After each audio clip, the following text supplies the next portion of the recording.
Hello, ladies and gentlemen. My name is Tim, and welcome to Tim Talks, the show that's only partially a show, but really is just an excuse for me to gather a buttload of my friends and sit here and play half of the Brady Bunch with you, because we have a full house today. Oh my God. We have, I'm going to say half, at least, of the cast and crew of Dr. Dekker. The infectious madness of Dr. Dekker. Woo! Welcome, guys. I'm going to go ahead and let you guys go around the horn and introduce yourselves, starting with you, Tim, if you don't mind. And yeah, tell us a little bit about yourself. Yeah, okay. I'm Tim Cowles. I am the co-creator, co-writer, and director of the Infectious Madness of Dr. Dekker. Oh. And you, Dom? That's me done. Oh, hello. I'm Dom Lister. I play Nathan Peel in the Infectious Madness of Dr. Dekker. Really? I didn't realize he had a last name. He does. He does. Someday. Huh. Do all of the characters? Yeah. Oh, it Pass. does. Bryce Hemmings, isn't it? Yeah. Huh. Anyway, Bianca? Hi everyone, I'm Bianca Beckles-Rose. I played Jaya, the assistant. The assistant who ended up being my murderer. I'm so mad at you for that. I did not want it to be you. Why did it have to be you? Oh, next time. Yep. And John? Hello. Well, I'm John Guilor, and I played Professor Warwick in a small cameo appearance in The Infectious Madness of Dr. Dekker, and I assume, well, no, I don't just assume, I know Tim asked me to do that because I was in Contradiction, the interactive murder mystery movie. Yes, yes, friend of the show. God, I tell you this, that game still sticks with me, Contradiction does. And so that's one of the, like, it's not one of the reasons why I picked up this game. It was because it was an FMV game, and I love FMV games, and this was dark and mysterious. It didn't hurt that I knew one of the actors, you know? And so finally, Millin. Greetings. I'm Millin Thomas, and I play Bryce.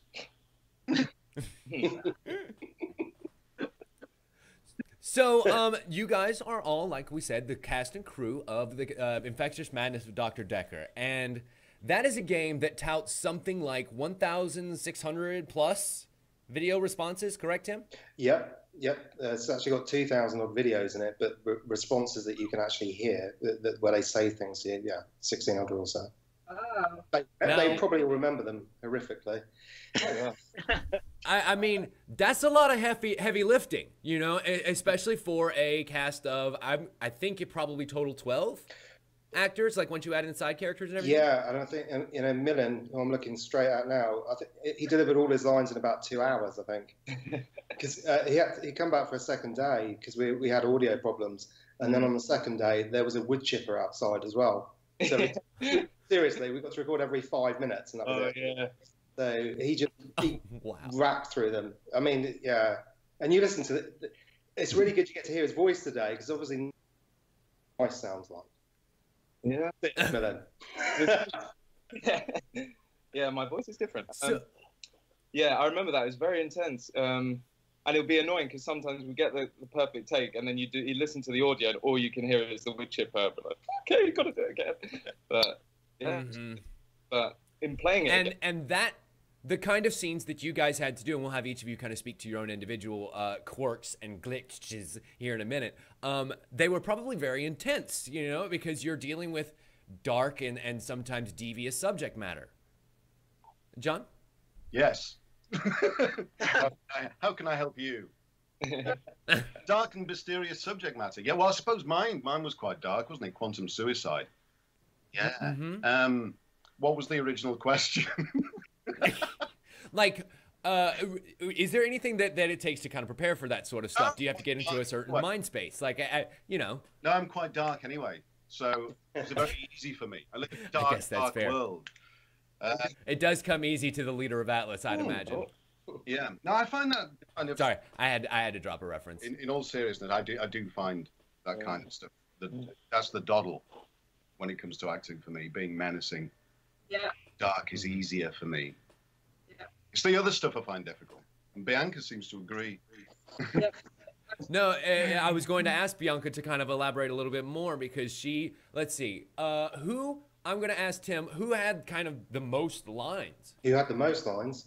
Helen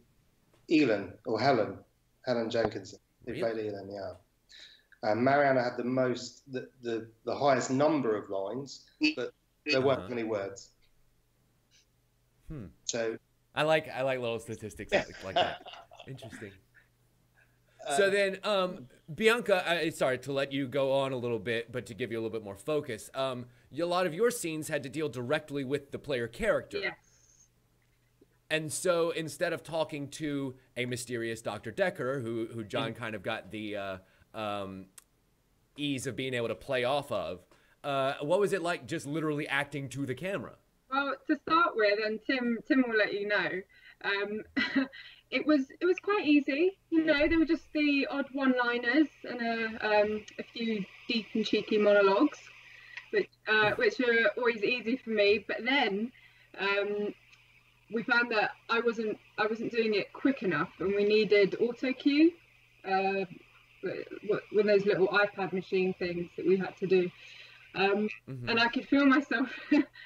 And the pressure getting more and more and more and more, and in that, Jaya truly formed. Like the bitch that you see. I see. Is a little bit of me and Jaya in there. Kind of just came through all that pressure and frustration and mounting from the day. It all just came through. So yeah, it was easy, but then difficult in a good way. And I wouldn't change it for the world. So, Dom, what about kind of the shooting order? Because you guys had a devolving into madness over time. Did you start with the most crazy and work backwards, or how did that go? No, I can't quite remember the order of the script, but it was sort of, because it was broken up by sessions, so it would sort of start out fairly sane, and then it would get crazier and crazier. And then it would start being sort of normal again, and then crazier and crazier, and then normal, and then really crazy towards the end. But I would say initially I found it quite easy, because I haven't been acting for that long. I've only been acting for about a year and a half. So this was one of my first ever acting jobs. So I was really excited. I didn't want to fuck it up. But yeah, essentially. But the set was so cool. Even though it was in Tim's house, and there it is. Oh my god. I didn't know. Oh wow! Holy shit! Sorry, didn't even put that together. That was great. That's a little creepy. But the set was genuinely so creepy. I don't know how everyone else felt, but like when you walked onto it and the big lights, you felt like you were in like an interrogation room. Yeah. And it was really easy just to sort of you just felt yourself get a bit sort of creepier. And I could feel myself thinking, oh, maybe I did kill a guy. Maybe I did kill it. So it was, the set was incredible. The set helped massively. It was great. I'd agree. And who was responsible for that, Tim? Linda and I did the set, yeah. I mean, it took maybe 3-4 weeks to get it looking this bad. But it was, as in creepy, as you say. Yeah. I remember we were there with an app, actually, trying all the different paint colours. With the sofa, kind of thinking, is this going to go? What's it look like? We thought it looked a bit like an old gentleman's club, to be honest. It does. It does, doesn't it? Which very creepy, Tim. But that's I can see that, isn't it? So, we went through a couple of couches. The first one was kind of lime green and chaise lounge, and we ended up with the tougher looking kind of leather Chesterfield. I think was the best way to go. I will say this, it doesn't look very welcoming for a psychiatric chair. It does not look very friendly. Somebody's already asked to use it as the cover of they're re-releasing a novel, and it's about kind of weird psychiatrist tales, and they've asked if they can use one of the shots of the couch in the setup of Dekker's office for it. So we said that couch, I had one in my old house. Did you? Really? The exact same one. So green. That says about my mum and dad, but I quite like those couches. Would you keep them open and question them on it? Well, that's a coincidence, isn't it? That's a good. Here's another creepy coincidence, Tim. Or TL, we'll call you. No, we'll call Tim Cowles TC, Top Cat, direct.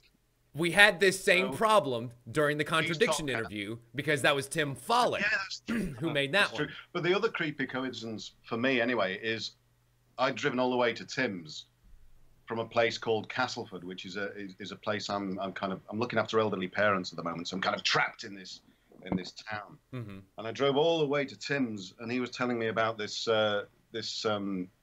character whose lines he'd shot the previous day, and he told me that her name was Claire Castleford. Do you remember this, Tim? Well, obviously you remember it because that's her name. That's the character name. But you said you plucked that from nowhere. It just came to him from nowhere, and I just driven to Castleford. Uh-huh. So there, creepy coincidence for you. We don't do any original stuff. We just steal it from things we see. Hey, genius is supposed to be spread around, right? It's made to be Mine's shared. been spread too thinly. I don't know who's got the rest of mine, but You left some. It's a very fine sheen left on the couch. That's all we can say at this point. It'll be on eBay later. Yeah. So, Tim, you mentioned Linda. Who is Linda, and what did she do? Linda's my wife. She co-wrote Dr. Dekker with me and co-created it. So she's half to blame really for the whole thing. Yeah. It took us about a year to do all in all, and we took 3 months or so to write the scripts, a month to film it. We got everyone in almost every other day. We didn't want to do every. I'm sorry, you kind of cut out. How long to film? It took a month to film. We got people in every other day, so we could have a little rest between. Well, we tried to. If we had to reshoot, then we'd end up. Actually, as it happens, we ended up kind of back to back shooting it for several days, for 5 or 6 days. But yeah, that's usually the way it ends up happening around crunch time. Yeah, you know, it goes to plan, does it? Production. So we only had a few kind of really bad mishaps though that we had to reshoot for, but it was pretty good. You know, we got away with it really, and everyone did a really brilliant job of delivering their lines. A lot of that. Well, I mean, I've worked with a lot of people. I've done a lot of filming with a lot of different kind of murder mystery actors and things, and they just did a really good job. You know, you can tell when it doesn't look real, and it's, you know, so it's really good that they did it so quickly. People are normally used to doing maybe 2-3 minutes of drama a day. We were shooting a lot, like an hour or so. So it was really tough. I think. I mean, somebody came out and said it was actor boot camp, and I think that's kind of true. Yeah. It was. Yeah. and I'd imagine because the lines are rather disjointed as well, but they have to flow together to make a connected story. Was that difficult for you, Dom, in any way? Yeah, I suppose it was, because you had to act like you were bouncing off someone, because really you're having a conversation with the player, but you don't know what the player is asking you, so you sort of have to react. The line has to react to something, but you don't know what you're reacting to. So it's sort of, you have to sort of generalize it sometimes, but then other times really specify the drama you're putting into your performance. So I can. Actor boot camp sounds perfect, because it is that. I remember there was a time about halfway through our shoot, and Tim just sort of leant into me and went, "Okay, that was crap. Can we do that one again?" So like. Yeah, I was going to ask, what kind of guidance and direction, Bianca, did you get for a lot of the kind of weird and wacky stuff you had to do? Do you know what? Tim was great, and I did put in a lot of preparation in terms of obviously researching my character and looking at the script and everything. But if I'm honest, on the day, and with all the lighting and what everyone was saying, the creepiness of the whole setting, it kind of, like, the guidance was there in itself, in the whole vibe of the room. Like, yeah, Really? it's similar to what Dom was saying, that, you know, the creepiness sort of seeps inside you, and if you're a good actor, you can bounce off that. Well, I'd say all of you did that remarkably well, especially considering I'd imagine some of the constraints that went into it. Were there any difficulties, John, that you kind of like encountered along the way? Any difficulties, Tim?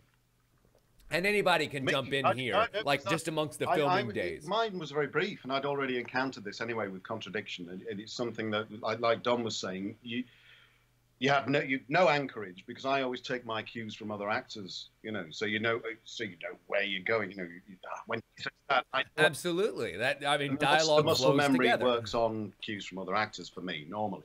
So I knew what was to come. So I was very busy when Tim contacted me, and I thought, oh no, I can't go through another FMV guy. I just don't have time to learn all the lines. or to at least attempt to learn all the lines. But thankfully, it was just a cameo appearance, so I didn't. No, mine was I was the breeze in, breeze out. It was the other people who did all the work. But yeah, I was a little bit perturbed because I saw the rest of the cast and they were all young and good looking, and then there was me, and I thought, But I was glad there was another old man in it, so that was good. Right. So you weren't the only old totter in the thing. No. And so then we will go back around the other way, but I want to start with Millin. How did you guys kind of get involved initially with this project? How did y'all get lassoed into this? For me, I think there's this website called Casting Call Pro, which it has a lot of acting jobs on there. But it's not normally jobs like this. I mean, this kind of job is quite rare within the industry anyway. And so, no, I remember reading, so it had the info about the characters. I was like, okay, this sounds good. And I saw Bryce with his extra hour, and I thought, oh, I can be really creepy in this self-tape. That'd be fun. And I did, and then here we are. So, yeah, I didn't really anticipate this, how big it was going to get, the success of it. Obviously, it just seemed like, conceptual from that point. And then so glad that, eventually down this path. It's been great. By the way, although I said to you earlier before we started this, I haven't played the game yet, which is true. Well, I tried. I started on it, but I don't have a lot of time. Like it. It's terrible. Some of the acting. No, it does take a little bit of time to get invested into. Yeah, but I've watched some of Tim's playthroughs and some of the people's playthroughs, and it's nice to be able to speak to you because we've never met, have we? Apart from me. So it's nice to meet you. But I thought you were all very good, and it's nice to be able to say that to you live. And so you were all brilliant. Everything's fantastic. So I have seen you in action, although I haven't played the game. If you pardon the expression. When I've seen you in action. Yeah. And so, John, was it kind of a similar story of how you kind of got involved? How I got involved was simply Tim calling me on the back of Contradiction and saying, would you like to be in it? So that's my story. It's just Contradiction. Contradiction has led to a lot of things in the gaming world. I mean, it's amazing to see this resurgence of FMV stuff because it's a genre that's very near and dear to my heart, and it's something that I think now that production costs have gotten so low, it becomes not easier to do, obviously, because there's a lot of coding and technical effort behind it, and we'll talk a little bit about that in a minute. But certainly from the production aspect, it's getting a lot easier to do. It is better. That was Tim Cowles' original vision. I mean, by the way, he hasn't gone forever because people are always asking, when's Contradiction 2? It's not going to happen for a while. Speaking on behalf of Tim, he's got a lot of things on at the moment, a lot of personal things that he needs to sort out. He's put a time limit of 5 or 6 years on it. Maybe I shouldn't say that, Zip. So sorry, Tim, if you're thinking, where did he say that? It's okay. We can always cut it out if we need to. I mean, Tim is a bit of a genius on the quiet, and I'm sure this Tim is as well. Tim C. TC is a bit of a genius on the quiet too. Come on, to be able to make such a web work like this game, you kind of have to be. So you will come back to it. Whether FMV will have moved on considerably by that time, I don't know. But the thing about Tim is when he does something, he does it properly. I mean, the original Contradiction to him was just a load of rubbish. He just said, it's just a demo. It's just a demo, but we'll put it out there anyway. And it caused a huge impact, as you saw. But this is it's led to this resurgence, which eventually another led message for TC. You guys. TC, can you hear me? TC. Hello. Yeah. Is that Tim Follin did say to me that if, for example, Jenks should appear in another FMV game, but he's not called Jenks, he just happened to be a detective wearing a hat, he wouldn't mind. Just thought I'd throw that one at you if you wanted to. Somebody finally investigating this damn murder, and it's not just another doctor. Get somebody with some qualifications in here. He's happy for you to use some of his cast members. So there you go. Just thought that's awesome. Cool. And yeah, like I was saying, there's kind of a huge resurgence of FMV games thanks to games like this one and Contradiction and another game, Late Shift, that I played fairly recently. I think it might have been another British production, but I'm not sure. And I love that it's coming back in a big, bad, major way. But getting back to the topic at hand, Bianca, how did you get roped in here? It was Casting Call Pro, similar to Millin. I come from quite a theatre background, so I was like, oh, I don't really want to do self-tape. Never done a self-tape in my life. So I decided to. Really? When I put on my glasses, I was like, oh, this could work. So I did it. I was a little bit drunk when I did the video, actually. Tim doesn't know that. Been sneaking that bottle from Dekker's desk again, have you? Yeah. I was just a little bit drunk to give me a bit of Dutch courage, but I did it and Tim liked it. So that's how I became involved. And also on the the fans on Twitter for FMV games and the whole developer culture. It's amazing. I never knew so much about game development that I do now, and the fans. Twitter, I love you guys. Really? Yeah. Excellent. Yeah, I want to elaborate on that here in just a little bit more, but I want to hear from Dom. Were you also from the website?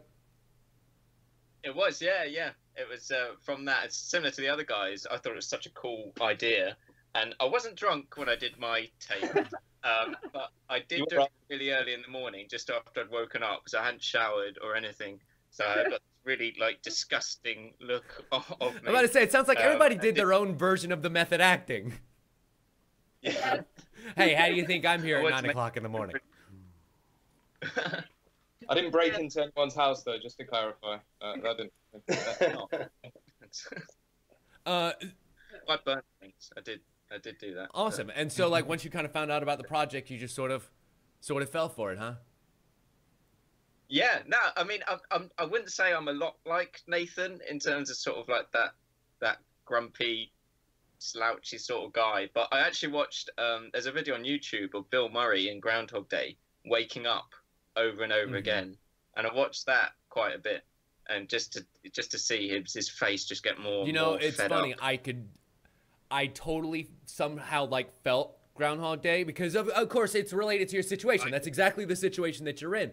But for some reason, just that level of mounting frustration with the situation, and not.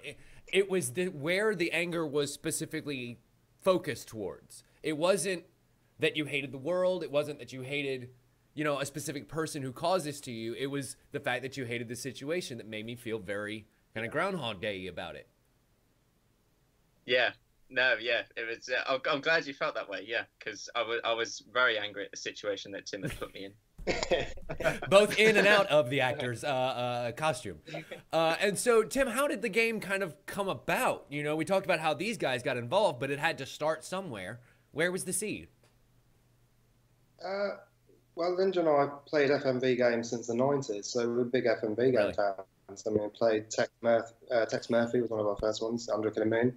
Then we did the Phantasmagorias, and all the way through things like Wing Commander 4. Gabriel Not, Beast Within. So we played a load of FMV games, and we make games anyway. We make murder mystery games. We've done that for the last kind of 13, 14 years. So it wasn't really a big stretch in terms of a murder mystery game. But to make it a computer game, an FMV computer game, that was a bit of a stretch. And that was mainly, I think the catalyst was probably watching and playing Contradiction, and then Her Story, and then when Tex Murphy came back prior to that. We played that as well. Yeah, we played all of those. Just more that Tex Murphy, it has a 3D environment that you walk around and explore, and you click on things. And in our minds, that would take like a coding workforce, basically. Whereas we just had my brother, Steve, who's in California, doing all the coding. So we knew we weren't going to have the resources to do that kind of thing.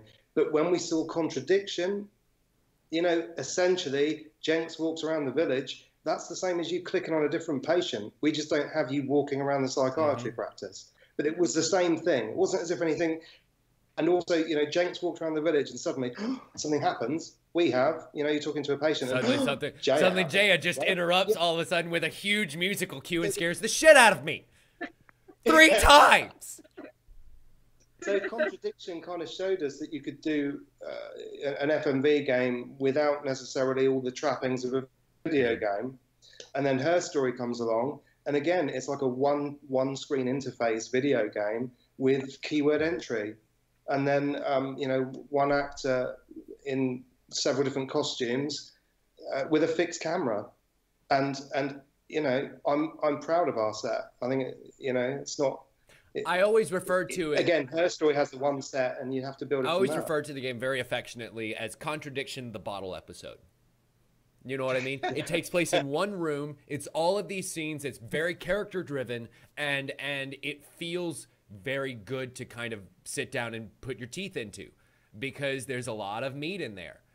If you go for all the greens, there's a lot to that game. It gets very dark and very deep very quickly, but you have to be willing to put in the time to it. I think it's probably 5 or 6 times bigger than her story in terms of content. So I mean, it is a long game.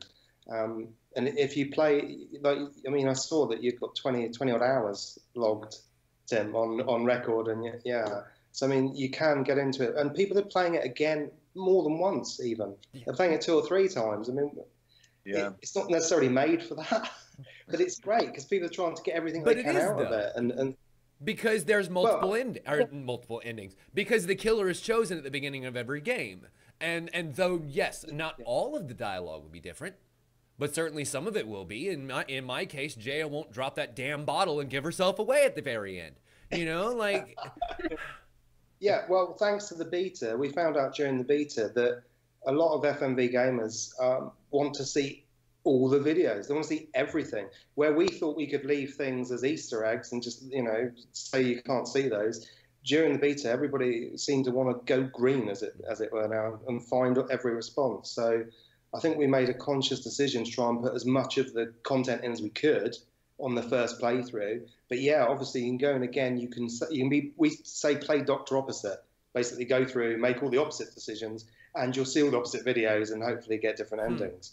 But yeah, I mean, there's a lot of content to find, but I'm hoping, I mean, we didn't get to play it really. When you write the game and everything, I mean, obviously we tested it a lot, but we don't get to experience it the first time as any other player would do. So it's kind of a game that we play.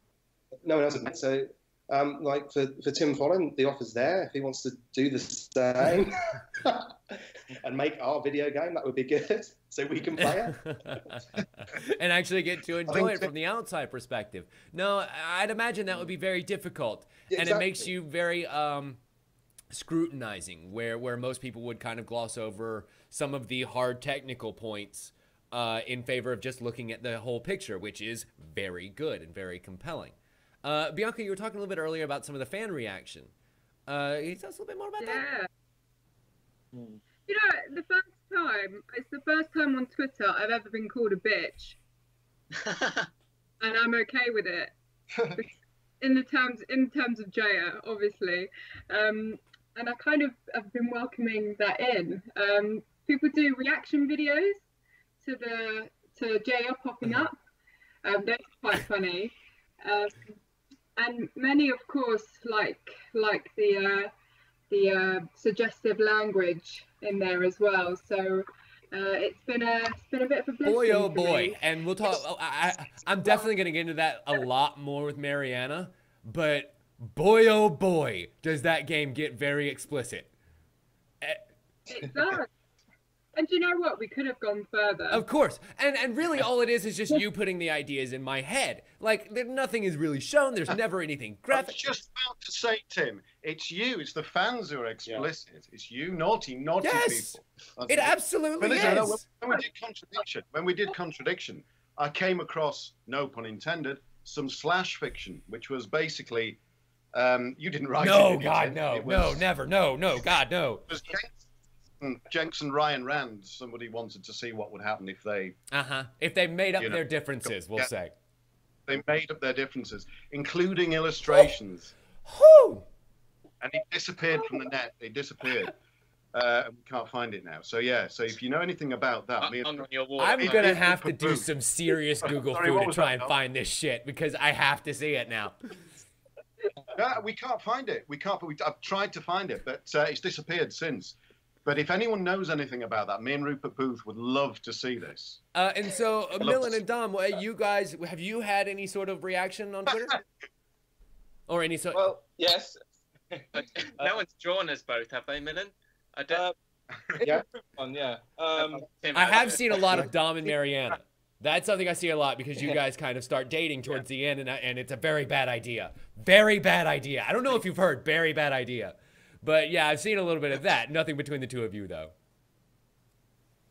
People seem to react to the Bryce taking photos during his extra hour thing, which is understandable. And actually playing the game, it seems to come out of nowhere almost, and it's just like, what?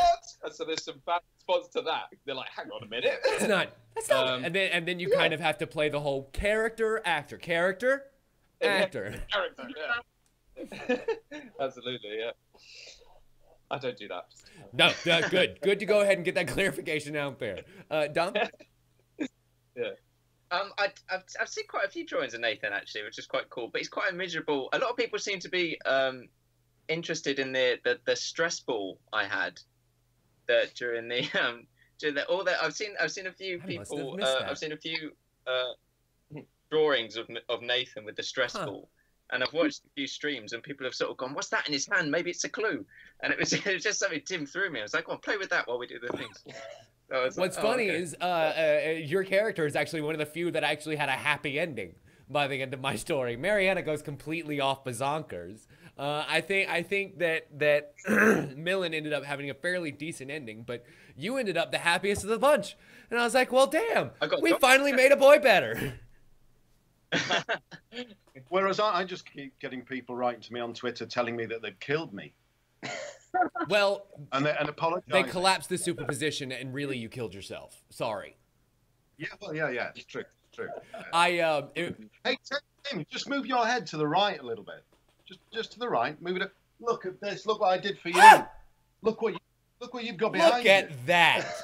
That is so awesome. Did the same. I put the shirts on for you. I got the glasses out for you. I got the Tom Baker scarf out for you. And what do? You miss it all. A real friend of the show. I have to point all out. A real friend. That's what we call that. Professor Warwick. Yes, I know. It's so perfect. Look. And I'm so glad to have everybody here. That's acting. So let's talk a little bit now about what's going forward, because you guys have dropped this awesome game that has gotten an amazing reception, and I really hope that it becomes the success that it really should be. Tim, just real quick, what has like the reaction been? Because the only people that get those kind of numbers are you guys and Steam. Oh, what, in terms of sales? Yeah, I mean, has it been good? You know, and really you can give it in vague terms, but I hope it's been good. I think that we've probably covered our fees now in the first month, yeah. But that was really high, and now it's gonna taper out quite low. So, in terms of financial success, other things that we do in the business are a bigger financial success in terms of time over money, if you see what I mean. So, from that point of view, you know, it hasn't been I mean, there's still 11 months to go. It's been an investment, we'll say, because I think you're going to be able to pull that out of the back end when people start clamoring for Dekker 2. We basically wanted to do it. If we'd have been mad if we'd done it for the money. We wanted to make a video game. We've got these stories we wanted to tell, and so that's why it was done. So really, in terms of trying to measure it with the amount of sales and things, like I said, I think it has covered us, and not just the money we spend. It's probably covered our time as well. It's getting to that kind of point. Beautiful. So it's, it's done really well. But yeah, I think just really it's seeing whether people want another game from us. Mainly, I mean, we'd like to do it. I think you hear that, ladies and gentlemen. Really, I was talking directly to the audience there. You heard that. If you want another game, let these people know. Because I'll tell you this, I'll put my hat in the ring right now. I would kill for it. I'll go ahead and be the murderer next time. I don't even give a damn. I'll be the body. I don't care. But no, I'm really glad to hear that it's working well. Sorry, go ahead, John. I was just going to suggest that TC should write to Jesse Cox then. You know what I'm talking about. Mm-hmm. I've seen a lot of playthroughs from some very big YouTubers, and it seems like the reaction has been awesome. And I'm very glad to hear that. Now, you know, he offered to bankroll Contradiction 2. I can't see why he wouldn't offer to do the same for Dekker 2. one of those, just a suggestion. It's one of those funny things watching Let's Plays of FMV games like this. Now, this one has a little bit of the advantage of being chosen at random at the beginning, and so your playthrough is going to be a little bit different if you happen to watch somebody on YouTube do it. But it's interesting to notice the way that goes sometimes. I've had people who watched me play the first hour of this game and then stopped, bought it themselves, and played through the rest of it, and then came back and watched me later. You know, so it's interesting, and I was wondering if anybody had noticed like how it had either triggered them to buy the game, or how have you seen anybody get into it that you didn't think would have gotten into it otherwise?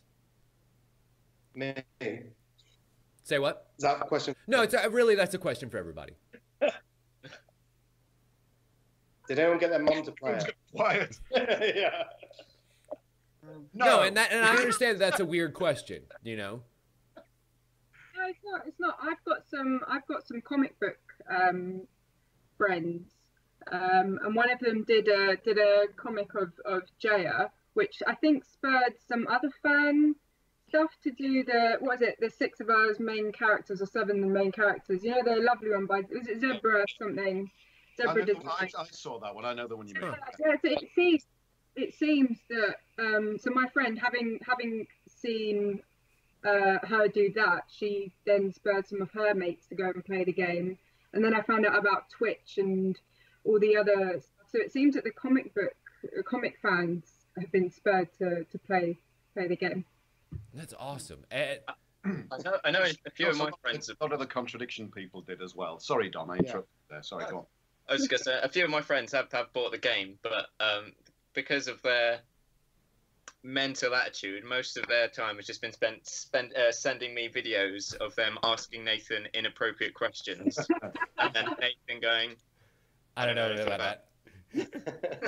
Did you ever think about like adding in some inappropriate responses, Tim, to someone like if people got told very bad things?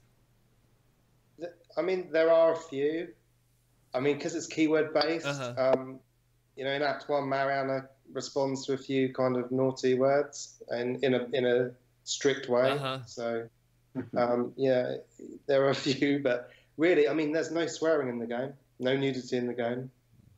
No, I know about the nudity. I was thinking about the swearing. No, you're right. No. For a bit revealing. Yeah. There is the weird Jaya dream, and what was that? A corset of some kind? I don't know. Like, it was hard to tell with the vignette. I've seen all the wrong clips. I'm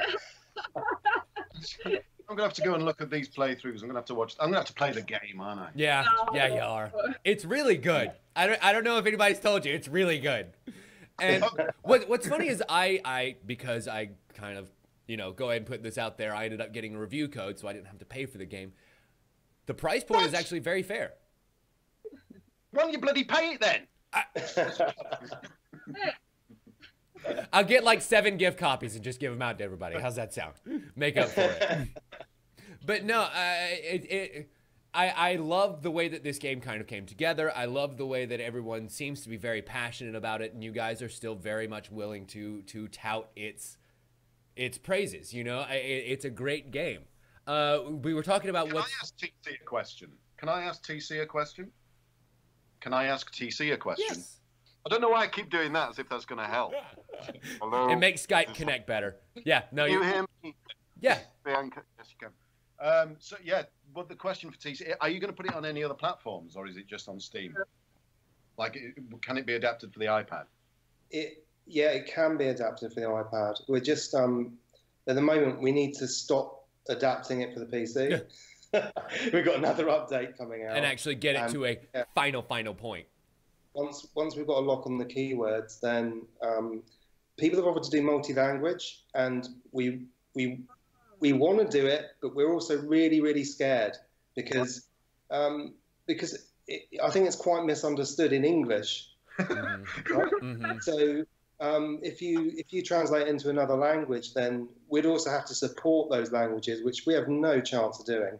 Unless anyone here is good with Turkish or Russian or No, just bollocks. Name your beat, Tim. There's a game that I'm playing recently that had some sort of way for user inputted subtitles. Yeah. For people who wanted to translate into other languages. Was that you? No. We had a company offer to do the Turkish translation and for free, basically. And we've had also a fan who is a language professor who's offered in France to translate it into French. So we've had translation offers. We're just slightly concerned that we won't be able to support it. Right, and I imagine that because the game is based so hard on language, that it will be very difficult to make sure all of those webs still connect properly, just because different languages are basically structured differently. Like, it breaks down to the fact that languages are completely different at their root. Yeah, exactly. So, I mean, just trying to copy a word verbatim or translate it verbatim might not work because, you know, there's inference and stuff that we've got in it. And on top of people saying there's not enough keywords or they're the wrong keywords in English, can you imagine the same happening again when you translate it? So we're a bit worried about the translation. Other than that, then yes, we may well put it onto the iPad. I think it's going to go Android first, maybe, and then iOS. That's what Steve told me is the easiest transition, basically. Yeah. That's actually an interesting area that I would like to ask about. The criticism for the game. How and everybody can kind of throw in about this, because I'd imagine some characters more than others got yelled at. How has that kind of been for you guys? Because you're putting your faces out there. You know, people know who you are, and they're able to contact you thanks to the magic of social media. How has that been? They don't know about the criticism. Yeah. They've not been reading those. Every single review I've read has been very good. So I don't know what you're talking about. Have you been hiding things from me, TC? Well, I think Millin kind of touched on it earlier, that people kind of yelled at him for his creepy nature in the game. Oh, that's different. Yeah. Generally, though, I think they commented on the acting overall and the game, you know, very highly. It's been quite well received. Awesome. So, yeah. I think a lot of people are just happy that FMV's really coming back. I think any criticism has been constructive, if not just fully supportive. I personally haven't seen any. I don't know if Tim has seen something a bit more specific, but me, they love me. Yeah, no, people do. People love all the characters, I think, and the content. The only criticism we're really getting or hearing, you know, more than other things, is that the keyword interface. They don't like it not. Oh. Sorry, you kind of cut there, Tim. You want to repeat that? They don't like the keyword system. Sorry. Did you get the bit where they said all the acting was great? Yes, that part we got. Yeah, they like the acting and the content, the characters. It's just the keyword system. People get frustrated when it doesn't respond to them. Well, for whatever reason. It's one of those things that you kind of have to put yourself in the mindset of the game. Really, you're just looking for nouns. You know, at the end of the game, at the end of the day, when you break down all those sentences, you're not trying to make proper questions. You're looking for nouns that are going to get you to where you're going. Yeah, but remember, Tim, not everyone's as clever as you. Also fair.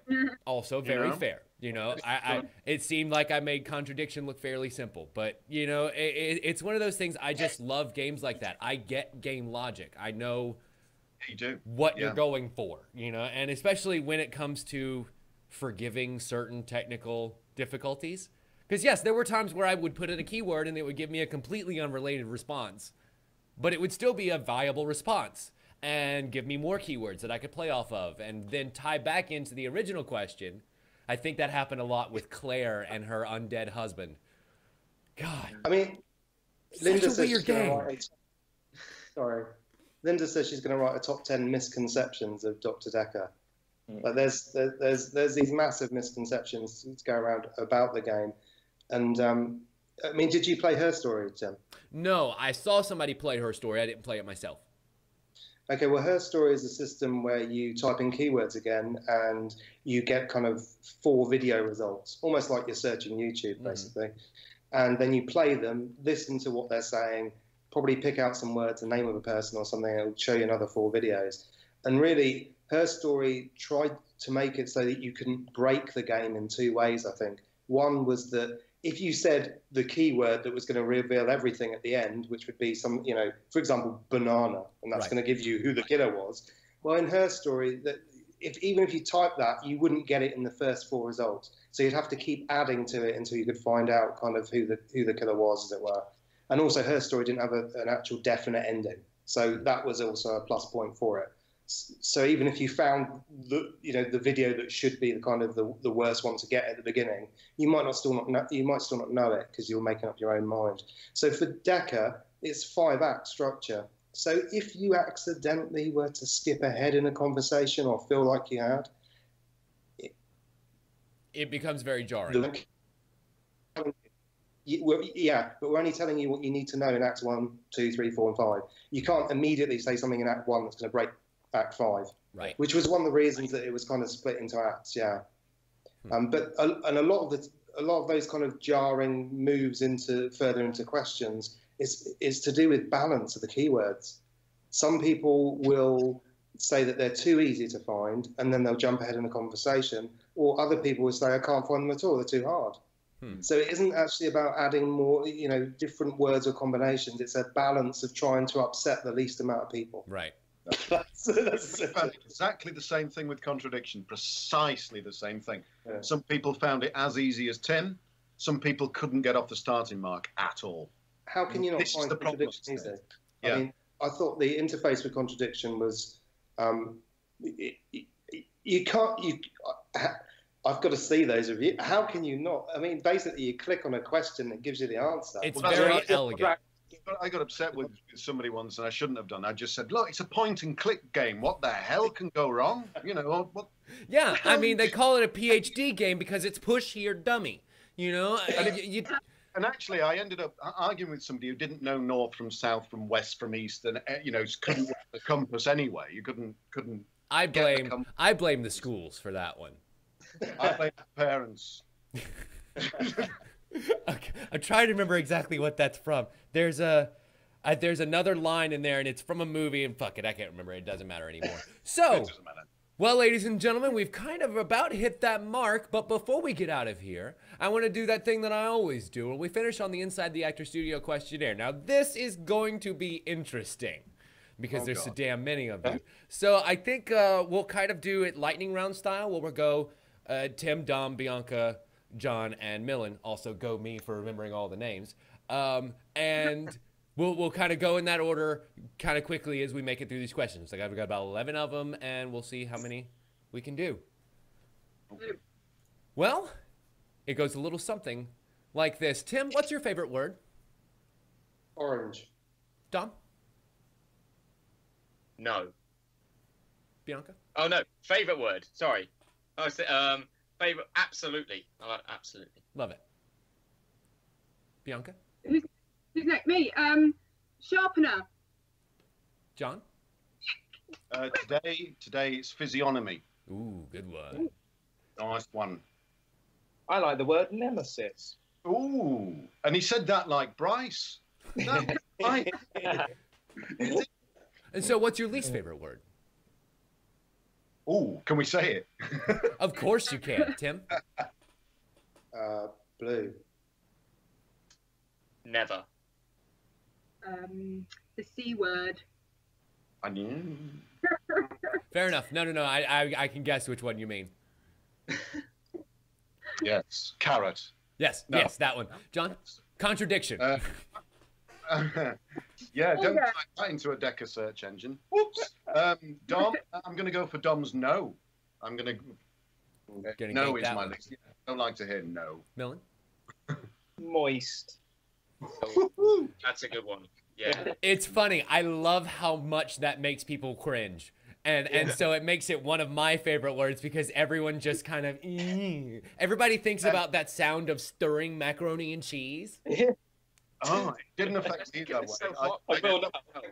That was one of the positive words for me, moist. What sound or noise do you love? Who first? Tim. Still me. Yeah. Is it, okay, the rain. Not the rain, but as in the rain. Wind through the trees' leaves. Oh. Oh, The sound of sizzling bacon. oh. Bless. That's a good one. You're making me hungry. It's totally breakfast time for me. John? Oh, well, I was going to say thunder, but Tim's got the rain. So can I have music, although it's a very general thing to say? Of course. Just Because I could make music with my fingers, couldn't I? So, like on the wall. So, I don't necessarily mean the band. So the sound of music, there you go. Heartbeats music. There you are. Yeah. Music. That's the answer. The sound of the beach. Love it. And what is your least favorite, or what sound or noise do you hate? Foxes. Well, I'm sorry, what was that, Bianca? Sorry. Foxes, when they're, Oh, I don't know that Foxes. I've ever heard that. coyotes, right? I'm sorry, say it again. You call them coyotes. Oh, yeah. What are you talking about? When they're There are coyotes where you live? No, they're foxes. Right. When they're eating. That sound. I don't know that I've ever heard that noise. I've never heard it either. Yeah. But you went like that as if they'd got boxing gloves on. What's that about? What the hell was that? Foxes with boxing gloves. I hate foxes. Boxing foxes. Boxing. Listen, mating is violent in the animal kingdom, okay? It is. Tim? The sound of the drill when you're at the dentist. Yeah. Cutlery on an empty plate. That Ooh. scratchy sound. Hate that. John? It's my turn, isn't it? People chewing loudly with their open mouth. That kind of thing. Millin? When people are walking around and they play music out of their phone? Yeah. I don't know. That just really annoys me. It's like, get headphones or something. Yeah. It's just disturbing my calm here. Mhm. Yeah. What makes you I'll feel go like back. you can pollute my ears with your crap? Exactly. Yeah. Are the people that like hang a speaker from their hip are just like especially heinous? Yeah. I feel like we should put all of them in a room together and make them listen to each other's music. Yeah. So what hero or heroine do you identify with the most? Tim?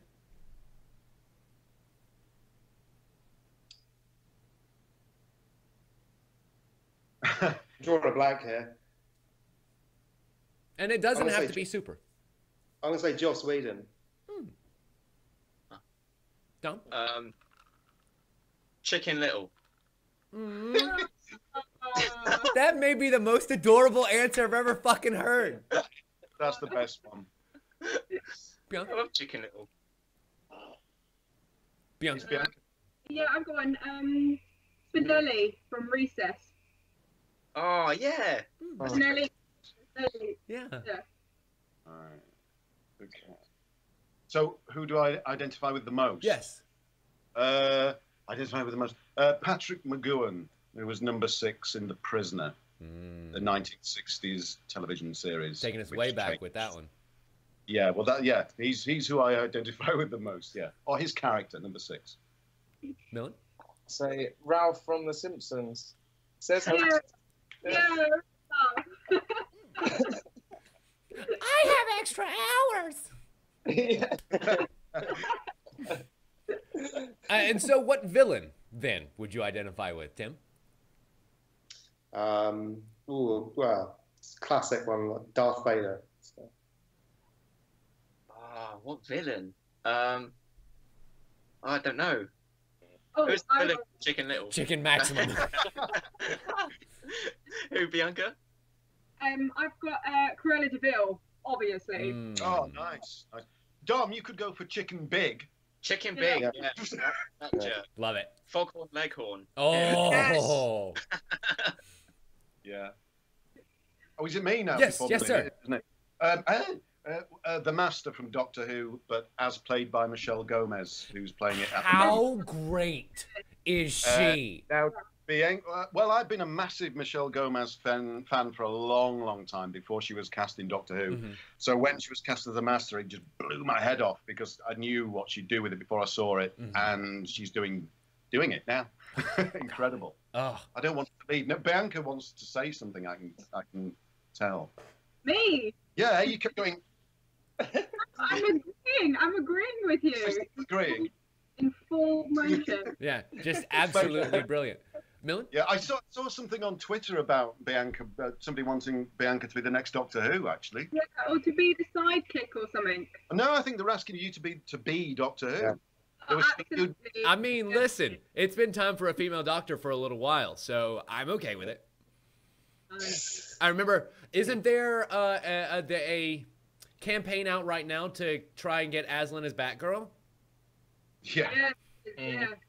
Speaking of people wanting to play awesome things, and I'm sorry, Millin, you didn't get the chance to answer. Go ahead. What was it? Villain. What villain do you identify with? Identify with? Well, not Teresa May then. She's just a villain. Possibly Walter White from Breaking Bad. Mm-hmm. He's kind of a anti-hero. And so, sorry, I'm just gonna let that one pass right on by. I caught it. Pass right on by. So, what would be your superpower? I love how everybody. What's funny is you guys can't see it because you can't see what I see, but every single one of you looked right at Tim, waiting for the answer, and that's going to be awesome. I'm gonna go invisible. Invisible, please. I'll take invisibility. Love it. Oh, I got it. go on, Bianca, go. Let me think. To make people shut up. Ooh, I look at them and they just. that's a good one. John? Oh, it's me, isn't it? Yeah. I've done it again, haven't I? Teleportation. Yeah. Teleportation. That's one that's very close and dear to the game. What's funny is you literally only see that guy once, and he never teleports back again. I still wonder where he is right now. Did he just like teleport himself onto the island from Lost and never to be heard from again? He's just there with the skeleton of a polar bear now. Millin? Time manipulation, I think, is a good one. Not just necessarily having an extra hour, but being able to go back in time, pause time, forward in time, unstoppable. Yeah. Do you think of one, Dom? Go back. Yeah, all right, okay. I think I'd love to be able to just like walk through anything solid, like any walls or like floors. I think that would be so useful, just to be able to like walk into a conversation and just be like, hey guys, what's going on? That's fine. And also, I don't have to use doors anymore, so I can get to the fridge quicker. Yeah. No, I love that. It's a very selfish superpower. It could help no one but myself. Well, the same with making people shut up. But you know what? It's still insanely useful. Like, just because it serves yourself mainly doesn't mean other people won't gain benefit from it. Yeah. You can finally get people who need to shut their yaps to do so, and then everybody benefits. Everyone. Yeah. As is the case in politics in both of our damn countries. Yeah. So then what would be your super weakness? Oh my god. I've thought of mine already, so shall I go first? Sure. Being human. Mortality does come with a huge price tag, doesn't it? That's what I'm going for, yeah. Yeah. Being human. Tim? Super weakness. Overthinking, I think. Overthinking things is definitely a super weakness.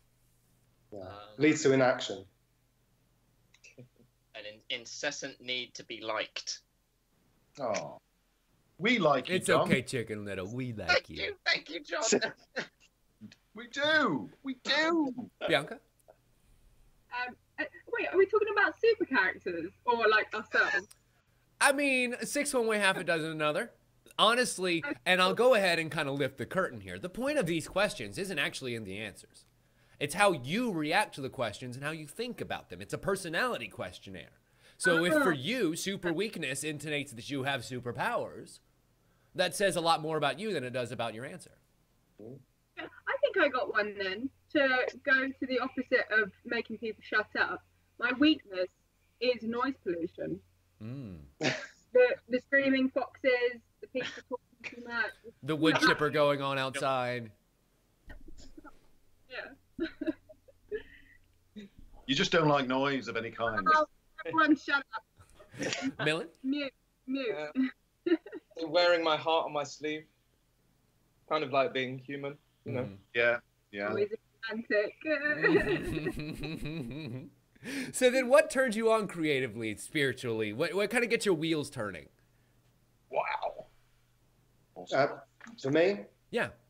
it's creating worlds that people can disappear into, completely different worlds. Don't. And any sort of performance, any chance to perform is amazing, actually amazing. Are you one of those that kind of just steps into the role and forgets everything else?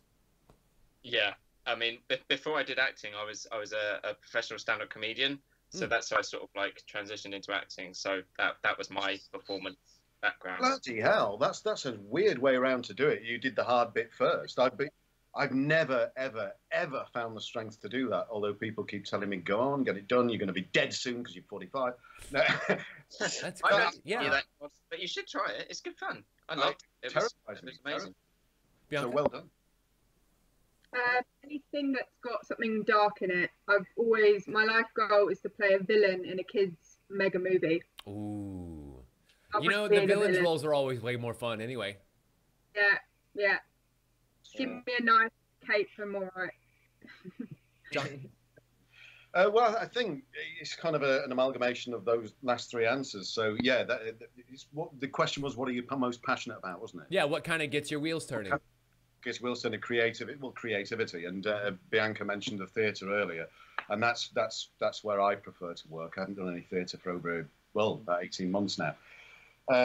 So that, yeah, theatre work where you're getting the feedback as it happens. Do you know what I mean? Yeah. You know, so you're reacting organically. You're reacting immediately, and you can't go back, and there's no way out. And yeah, theatre is what gets my wheels turning. Yes. Millin? Yeah, I mean, I'm a big fan of this as well. That's kind of my favourite thing. But really, what Tim said about the creating worlds, I like, opportunities to step into these worlds in whatever medium they are, and an opportunity to delve deep into whatever character project, whatever it may be, and it's always different and exciting. That's good. That's awesome. And so what turns you off? What makes you just done? And actually, I feel like Millin keeps getting the short end of the stick on this, being the last one to answer every time. So I'm going to let him go first. It gives me a chance to think about what I'm going to say. Yeah. Well, in that case, it gives me the chance to put him on the spot. Millin? Yep. Well, I think there are certain types of actors that frustrate me. Ones that are they can be very pretentious and arrogant, and sometimes they feel the need to perform at you all the time, so it's quite intense. I like to be a bit more, chilled out and relaxed in the process, rather than feeling like it needs to be so intense all the time, so I can really get into it. But that's just personal. Yeah. No, I hear you. I find that method people can be very intense sometimes. The ones who are really into it insist on calling you Mr. Lincoln the entire shoot. Those kind of people. Not so much. John? What turns me off? What kind of anything the whole, I can choose anything. Bigotry. So anything in that bracket, racism, bullying, whatever you want to, capitalism, anything. Trump. Which is funny then, because a lot of you kind of had to play bad guy parts that were a little bit more intense. And real quick, let's take a break from the questions. Did anybody in particular want to say something about that? Like, how did it feel to go to those dark places? Right. Is that a question for me? For everybody. Right. Shall I answer it first? Sure. Well, because we touched upon it earlier, and again, Bianca was nodding away in agreement, but I find it really easy. Now, the reason for that is I've had quite a lot of darkness in my life, kind of far back. I've experienced this stuff, and so I'm able to draw on that. I find it really easy, and a lot of people, I get a lot of compliments from people. God, how did you manage that? I said, to me, it's a walk in the park. Like Dom doing stand-up comedy, to me, terrifying. But to me, playing a villain or crying on stage or on screen, easy, because I've done it. I've been there. So, I mean, it's kind of, it sits there for me. I can reach it. I can reach. So yeah, that's how I do it anyway. And it's just Like, fun when- sometimes to go to those dark places. Anybody else Well, have it- anything you want to add in? Yeah, And, you know, we're British as well, so it's easier for us to be true. dull and steady. You know, we won't really do positive vibes. It's a bit. And that makes sense. I can imagine that pretty much outside the window of Dekker's office, it's always raining. Even if it's sunny about 10 feet that way, it's just always raining. Yeah. Interesting. So anyway, yes, getting back to the question at hand. Sorry. Bianca, Ask Millin about that, because I think Millin's character kind of definitely starts dark and possibly gets lighter on the way through, but really, it was funny how he portrayed that on the day, because he would. I think he just really enjoyed selling that to other people and letting them, sink into the depravity with him of what he was saying. Absolutely. I mean, I like to think, of all, mental problems and poor human behavior, it's all on a spectrum, like a continuum, that any single person, it's within us all to behave so, disgraceful or whatever. And so when you tackle characters like that, you approach characters like that, I try not to judge them, but just try and look at them objectively and see what it takes for someone to behave that way, to make it truly real. So then, that's the points that people can identify with it, and people can see that might be within themselves, Right. And mental health is always such a touchy subject anyway, because it's either portrayed very insensitively or very intensely. There's rarely ever any middle ground. Yeah. And with you guys having to put in this kind of supernatural element, I imagine that made it a little bit more difficult. Sorry, I didn't mean to cut you off, Bianca. No, I was just going to say, unless it's through comedy, it's one of the, it is the middle ground. It's the safe middle ground to do mentally disturb people through comedic avenues. Yeah. I love the way the game kind of navigated those traffic cones like that. It worked out so well. So, moving on to the next question here. What other... Dom didn't answer that one, did you? Did he Did I answer? not? Sorry. Oh, yeah. What turns you off? Oh, yeah. What was I going to say? Oh, yeah. Thank you, John. People who don't accept more than one opinion. I hate those people. Really narrow-minded. Horrible. I'd agree with that. Did you get the answer? She did get the answer, but she doesn't agree with him. Did I? What turns me off? Really shitty writing. Yeah. I'm not going to do it. Do you know what I mean? Yeah, I know what you mean. That's simple. Tim? Deadlines. Deadlines. I'm sorry, I didn't hear what you said. Deadlines. Deadlines. Big. It needs to be in tomorrow. It ain't going to be very good. I like the pressure, personally, but usually when the deadlines are arbitrary and set by me, that's when it's the best. When I don't actually have anybody over my shoulder looking at me. Yeah. So, what other talents, other than the ones you all have clearly been gifted with, would you like to have? And we'll start back with Tim. I would like to be able to direct the next Star Wars movie. Is that a talent? Can I have that? Sure. Yes. I'd be down with that. Yeah. Shoot, I'd do a little side story of a murder mystery on board the Death Star. That would be I would love little ancillary stories like that inside the Star Wars universe, but they'll never make it. Darth Dekker, why not? Oh, so good. So good. If somebody does not make me a Darth, little Cthulhu Dekker, oh my God. I'm playing Darth's daughter. I'm doing it. What? Darth's daughter. This. I think, I can see that. Yeah. Yep. That's not a mime you should be doing on Skype in that little box. It really isn't. You don't know how that came across. It's so good. Nathan, what about you? So is that me? Yes. What was the question? What talent would you like to have been gifted with? Oh yeah. because I never went to acting school, so I didn't have that chance to sort of like learn other skills that actors did. So I'd love to be able to sing and dance, but with neither of which I can do. Which I would. And Bianca's pointing at herself smugly. She's a triple threat, is what she's saying. Right. Yeah. Wait, are you standing right now, Bianca? I am. I like to be like active. Do you know what I mean? Like. Okay. I was making sure. Like, I kind of figured you had a standing desk. I wasn't sure. Yeah. I'm very present when I'm standing. No, I love it. I love it. No, I would too. Like, if I could have one of those standing desks over here, just kind of to be able to do stuff back and forth. I hate having to sit for this freaking long. Anyway, again, off topic. I love to do that. John? Talent. I don't know whether it's a talent, but yes, go. Bianca, you were going to say you do sing and dance, but I think I kind of skipped over you there. I'm sorry. Oh, no, I was just saying, yeah, I can.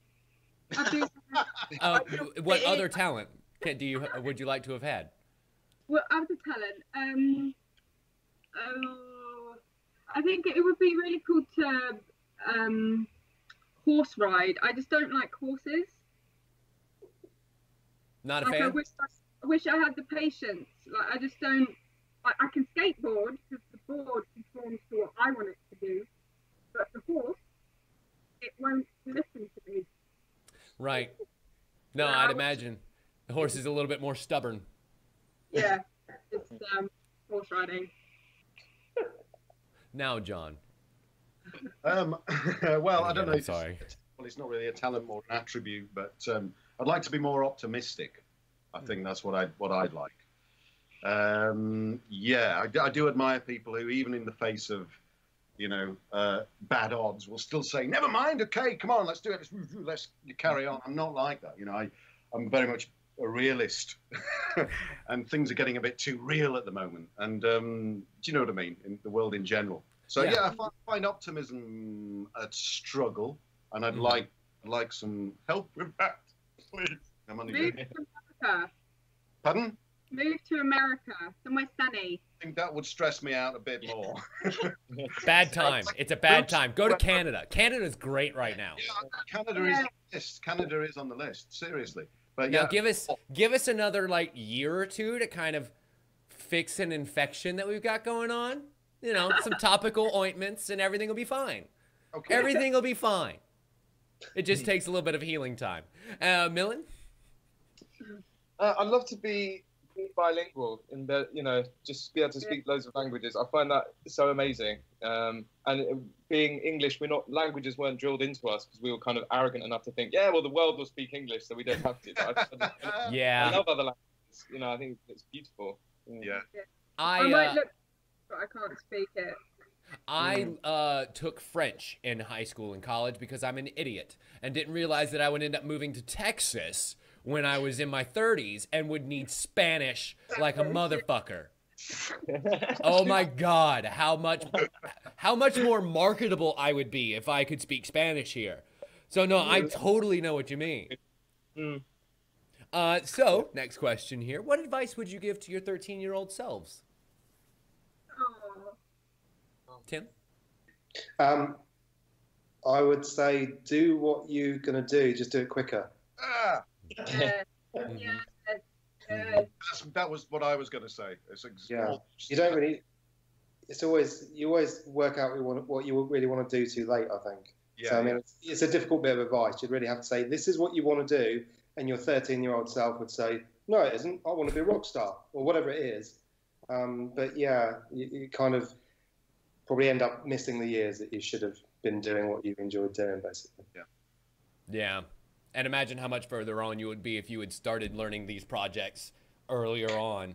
But then again, it's also that experience and that hardship that makes it so that you appreciate what you're able to have once you do find success. So maybe everything works out in the end.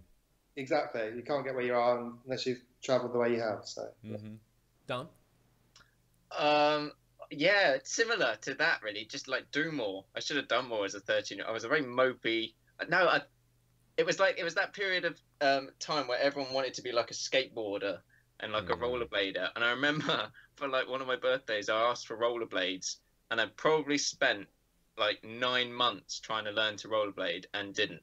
So I would say to myself, don't ask for rollerblades. It was just what a waste of time. And I looked like an idiot as well. I had like the safety brakes still on them, and everyone was like walking past me. I'm imagining the hot pink elbow pads and knee pads too. They were fluorescent yellow, but oh, even better. Really baggy jeans as well. Yeah. So then when you put the knee pads on, it like blouses out your pants? Yeah, so my legs looked so scrawny, and then they were like flares at the bottom. Oh, I'm sorry. I'm not laughing at your misfortune, but that is really funny. Because I had a very similar childhood. I know exactly what you mean. I was that awkward tall kid who kind of stood in the back of the class and would rather watch people have fun and kind of like take notes, figure out what people enjoyed, and then actually participate. I was a weird kid. I admit it. Bianca? 13. What was I doing? I did quite a lot as a kid, but I stopped playing football, which I really regret. I could have gone professional with soccer, you know. Oh, yeah. Women's stuff. Wow. I had trials for Everton ladies as I was a kid, but Really? I started. I started to hit puberty, and I stopped everything boyish that I was doing.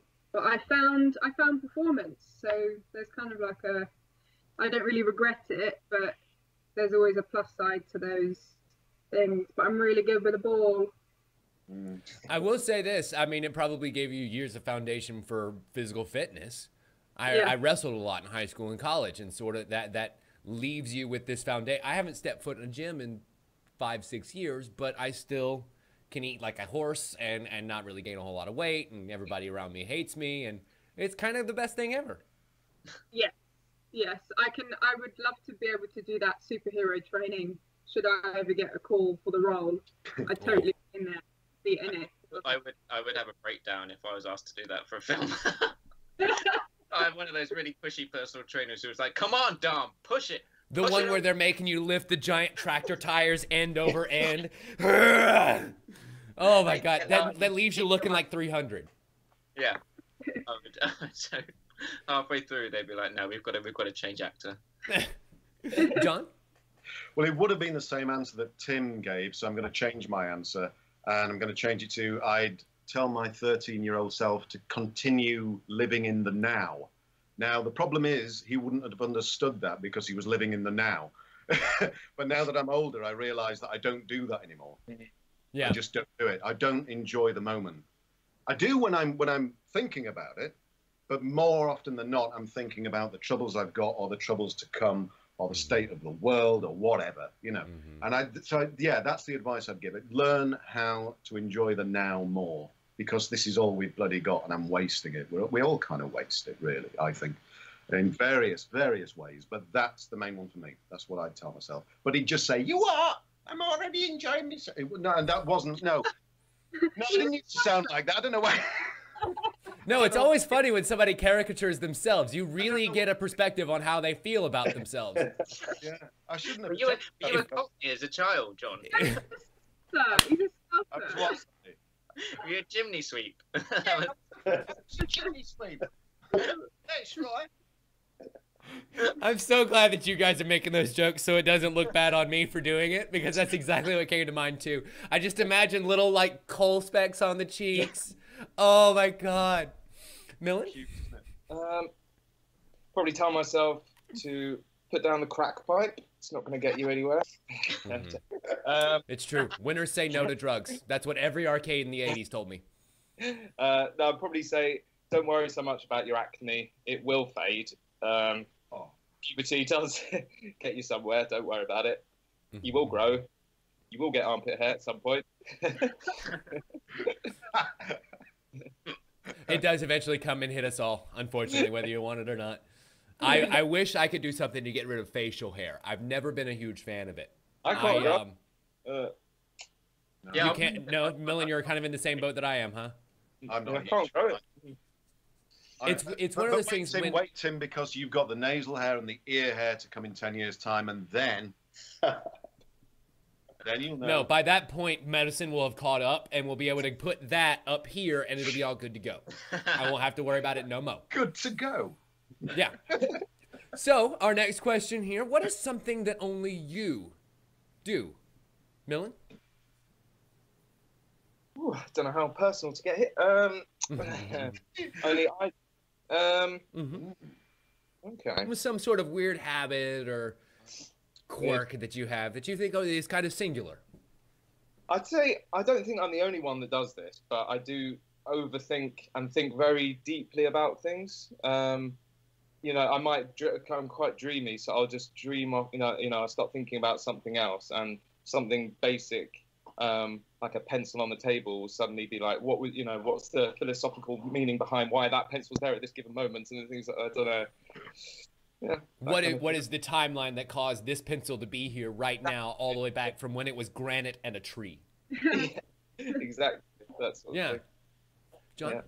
Yeah. Funnily enough, I want to steal Millin's answer. It's very similar. It's very, very similar. I'm going to steal it on this occasion because that's yeah, overthinking, and I bet it's TC's answer as well. Overthinking, not just about situations, but as he says, about the whole thing. You know, the everything, the lot. You know, what the hell is this? I really want someone to be on the other side of that wall, just thinking you're on a picture. They're banging back. Knock that shit off! It's Tim Cowles. He says, yeah, contradiction 2 in 7 years. Oh, love it. Tim Confirmation. Cowles. And you're all casting it as well. Bianca? I think mine is I talk to myself in toilet cubicles a lot. Okay. No, I'm sure. Like, do you give yourself encouragement? Is it you can do this? Yeah, no, I'm not joking because I work in an office in admin to make ends meet. Obviously, that is my life goal. So whenever I have a toilet break, I try and use the biggest toilet. You know, so there's a bit of space to pace up and down. And I talk to myself and I do comedy gigs and everything in the toilet cubicle for about 5 minutes, and then I go back to work. I bet that is the most entertaining fucking show that no one will ever see. I do quite often. Like, the things we do to entertain ourselves are usually the silliest and the best, and we're also the most scared to bring that to the public. That's true. It's funny. I've noticed that myself because I work with the city and government work, and so I feel you 100% on that. Sometimes you just need to get away and do what you do because this place is soul deadening. Yeah, I mean, I've got a friend who sings to herself, and she recorded it for me, and I listened to it. It's absolutely phenomenal, but she won't do it in public. She won't do it for me physically. She'll give me a CD, but she won't let me listen to her. But she's phenomenal, and no one will ever hear it other than. I have a theory that's what the gorillas are about. That's why they never show up on stage. They all have just serious bouts of stage fright. So cartoons play their songs. That must be it. That must be it. Have you got the latest Gorillaz album? No, I've heard it, but I don't have it. All right, it's very good. It's very good. Moving on.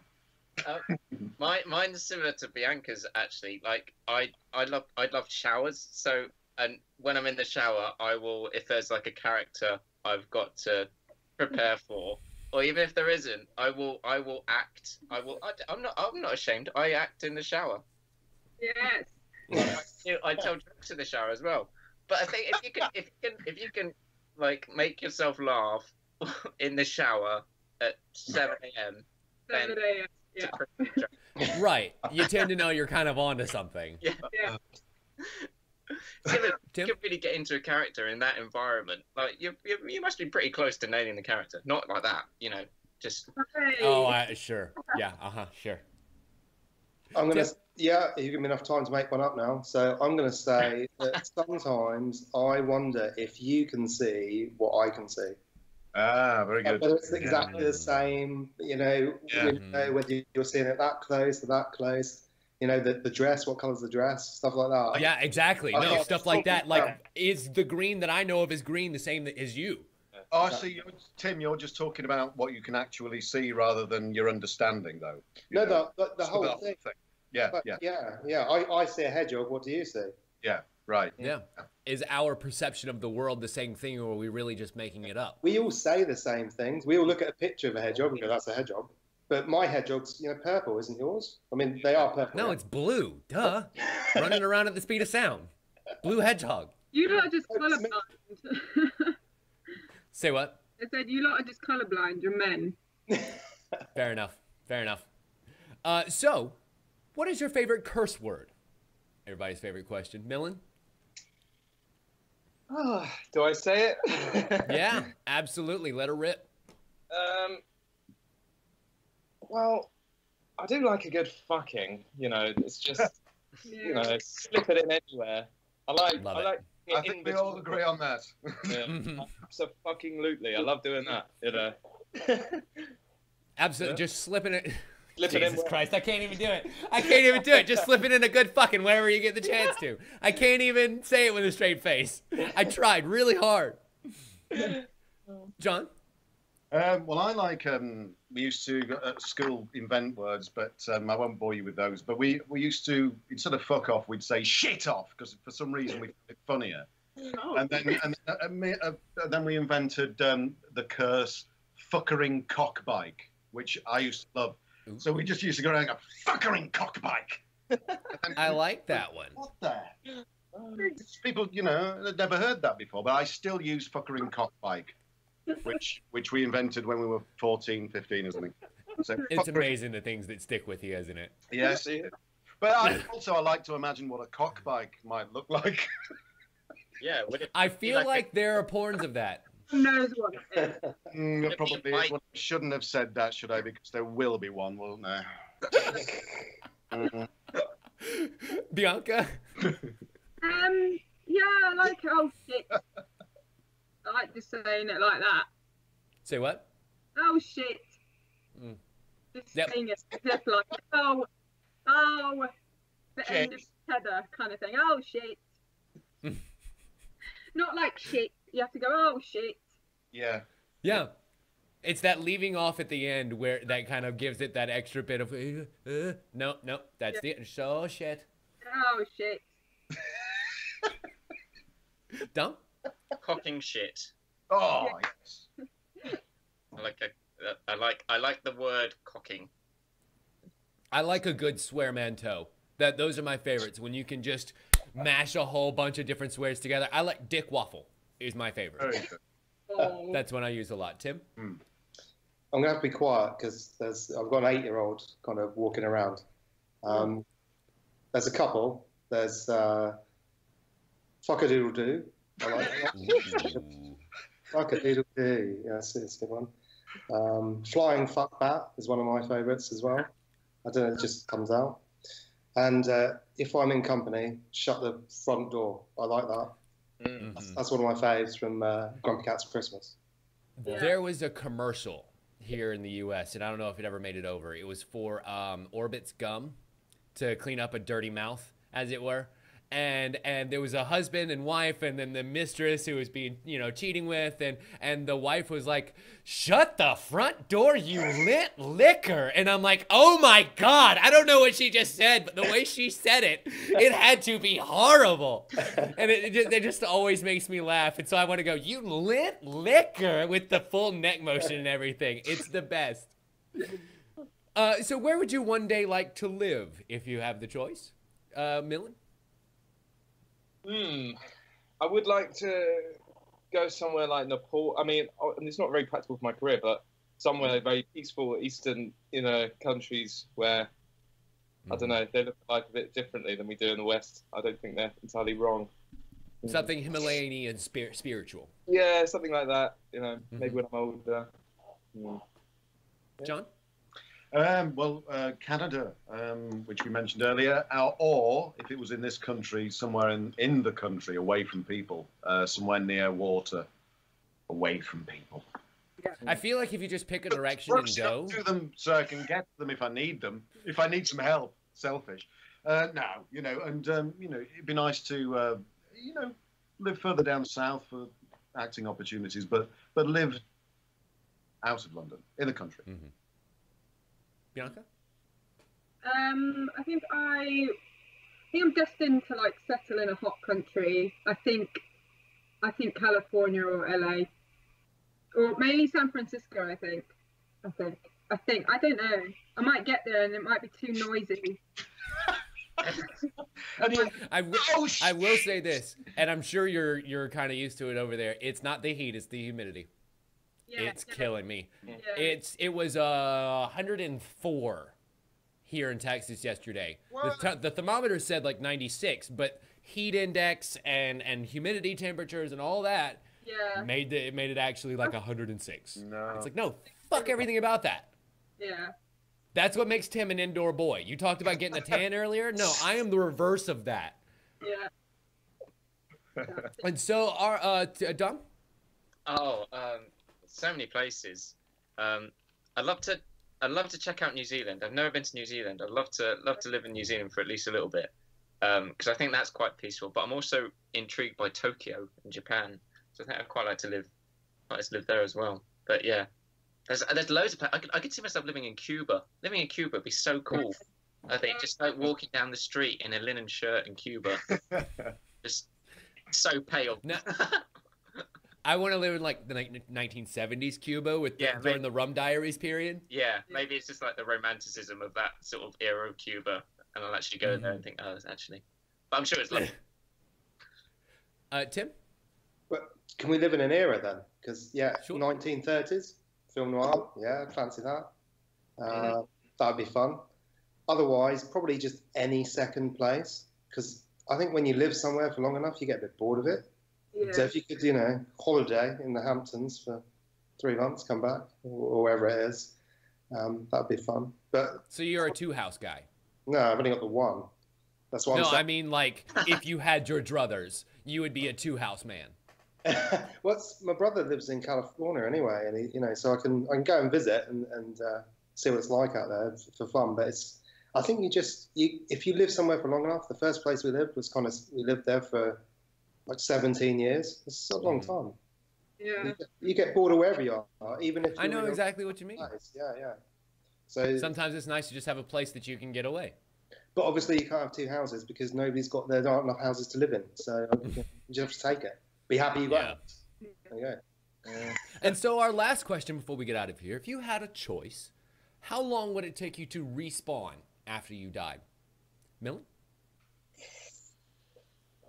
So you're saying I could reincarnate and in the present time, or I could wait until however long I want in the future? Correct. Right, okay. I don't know whether to do like a Futurama thing and wait 1,000 years and see what it's like. I mean, will humanity still be going? Oh, that'd be the worst if it wasn't. And you're like, Yeah, right, because you don't really have a way to go backwards at that point. Yeah. I'll give it 500 years. I'll wait 500 years and then see what's cracking. Yeah. What's crack? Fair enough. John? Oh, difficult one. Because again, Millen's done it to me again. Very similar answer. I don't know. Probably immediately, if I can at all respawn. We don't know yet, do we? Jack Nicholson told me in a dream that we're not coming back recently. By the way, so he says that this. We'll tell Dream Jack Nicholson. We'll see him on the other side. Where he says we should enjoy all of this, the physical stuff is the first stage before we go on to something else. So I'm just going to believe in Jack Nicholson and say maybe I shouldn't respawn at all. Maybe I should just leave it where it is, go see Jack in the ether afterwards, and it'll all be right. It'll be okay. So I just want to respawn. That's my answer. Bianca? Oh, sorry. What would I do? I think I'd probably wait until they legalize weed in the US. It will be like I probably feel like it will be like the 60s again, and I've always wanted to live in that sort of free love era because I miss it. Obviously, really young. Right. I feel like once they legalize it everywhere, you guys are just gonna have this party forever. Hell yeah. It'll look like Shanghai, but it won't actually be smog or air pollution. Yeah. It'll just be a dense layer of smoke. I'll come back to that as well. Why not? Yeah, I'm in with Bianca as well. Yeah. So, Yeah. Funyun stocks are through the roof. Oh my God. Dom. Yeah. Yeah. It depends how I died. I don't know. If I died in a war, I'd wait. I'd go, no, let's wait till that's all. Right, immediate respawn's kind of a bad decision there. Yeah, immediate respawn, get shot again. That's not gonna. It's what a waste. Yep. I'd give it a few years, but I don't know if I died peacefully in a mansion somewhere. I'd be like, yeah, let's go straight back into that. That was nice. And Tim? Yeah, no, I agree with Tom there. I think basically, if there's people camping out at the respawn point to kill you, don't leave it a few minutes. Well, I think that is the perfect place to start to round out our show. I want to thank my guests so much for coming on today. This has been an absolute blast. Yeah. Before we get out of here, is there anything that you guys would like to plug? Tim? No, thanks for having us, though. Go buy Dr. Dekker. Please go buy Dr. Dekker. Yeah, obviously. John? No, yeah, go buy the game. I'm in a short film that's being released very shortly called The Escape that you can check out online. I play a mute Nazi soldier, so yeah. Oh, I'd like that. He's got range, guys. He's got range. Fair enough. The SS stands for Silent Soldier. Bianca? One, go and buy Dr. Dekker, obviously. Two, I play a villain in a web series called The Art of People. It's still in season 1. I'm guest starring, so go there to see me kill a few people. That. What's the one that I saw where you're playing the Tooth Fairy? That's called Modern Life. That's another pilot. We're looking to get that picked up by hopefully a bigger production company. But if you like to see me drinking beer, go and watch that. It's really funny. John? Well, Dekker, obviously. Go out and buy it so we can make Dekker 2, or TC can make Dekker 2. The only thing I can think of that I've got out at the moment that's kind of you can go and buy is an audio recording of something called Dr. Omega, which is a parallel universe version of Doctor Who. So that's out at the moment. And I'm just about to start on a film called Gold for XL Entertainment. I've only got one line, but it's going to take a week to shoot the scene that I've got my line. Because it's a big Bollywood film. It's a huge thing called Gold. It's about the 1948 Olympics when India, for the first time they'd ever been let out as an independent country to go and be recognised by the world, in field hockey. Funnily enough, that's what they won the first gold medal in field hockey. So a film called Gold, Bollywood film, which will be out at the end of the year. So I plug that, Dr. Omega and Dr. Dekker. Awesome. Millin? Yes, Dr. Dekker, go buy, play it, and enjoy it. I've also written a play. So if anyone watching happens to be in London, Camden over August, I've written a play called Serotonin, which I'm also performing in. So it's quite exciting. Excellent. What'd you say, V? I said, no, I think I might be there for that. Is it for the Camden Fringe? Yes, that's right, yeah. I'll see that as well, so I'll see you there, mate. Well, are you on Twitter, Millin? Yes. Millin Thomas. Right, okay, well, when it happens, let me know and I'll tell everyone that I know about it. So retweet anything you want me to retweet. And, well, it goes for any of you. I do that. Absolutely. I do the that. signal boost is always out there. Both Tims already, and I'm quite happy to do it for anybody else. I don't think that you're encroaching. If you want something out there, I'll help. As far as I can. I've only got 900 followers, but it's 900 more people that didn't know about it before, isn't it? So exactly. There you go. Well, ladies and gentlemen, I want to thank my guests so much for coming on today. I hope you all had fun. I did too. I would have you, normally what I would do is go through and have each of you tell me your Twitter handles, but they're underneath their faces, their beautiful, beautiful faces, and they have been this entire hour, so just look them up there. You can find them all on social media. Go ahead and bug the shit out of them. Tell them how much you love their performances, you love them here on the interview, and you want Dr. Dekker too. We'll make that baby happen. So, from all of us here at youtube.com/Tim Leftwich, my name is Tim Leftwich. Thank you all so much for watching. We'll see you back here on the next episode, and as always, see you next time. Bye. Bye.